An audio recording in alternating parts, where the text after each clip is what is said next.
Hello everyone, let's discuss one more problem.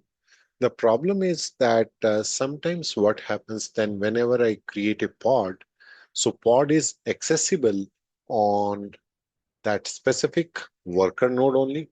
It is not accessible across the cluster. Ideally, it should be accessible throughout all the cluster.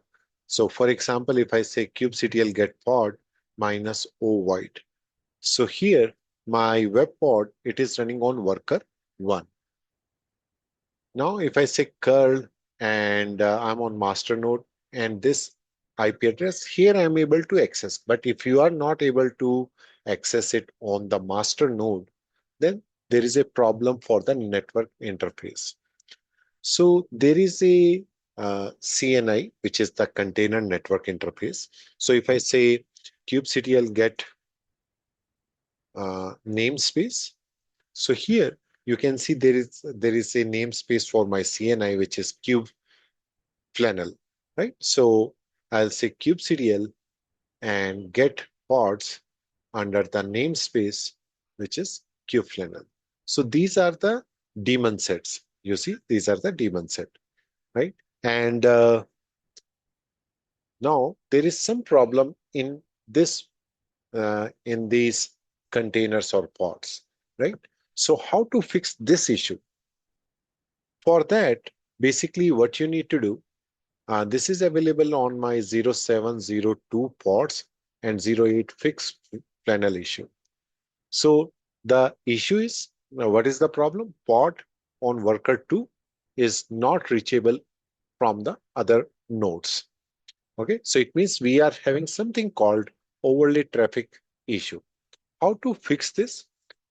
In my case, this issue was occurred because I did not configure my second adapter to, to the network interface. So how to fix that?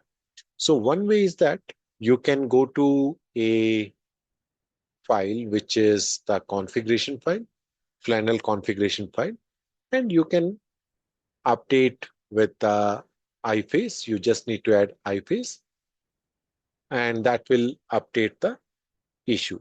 But the recommended way is that you need to update the daemon set. So how to edit the daemon set? You just run this command, which is editing the daemon set in my kubeflannel namespace. So here, when I go, right, and you can search for arcs. So I have already added this iFace equals to my network adapter name, right? So that's why it is working. In your case, if it is not working, you need to add the interface name under container args into the daemon set definition, right? Once you add this, then you just need to destroy these daemon set. So you need to run a command kubectl delete and pods, right? Uh, all pods under the namespace, which is kubeflannel. So it will be automatically get created new pods, but it will take the new definition and your issue will be resolved. That's it for this lecture and see you in the next lecture. Till then, bye-bye.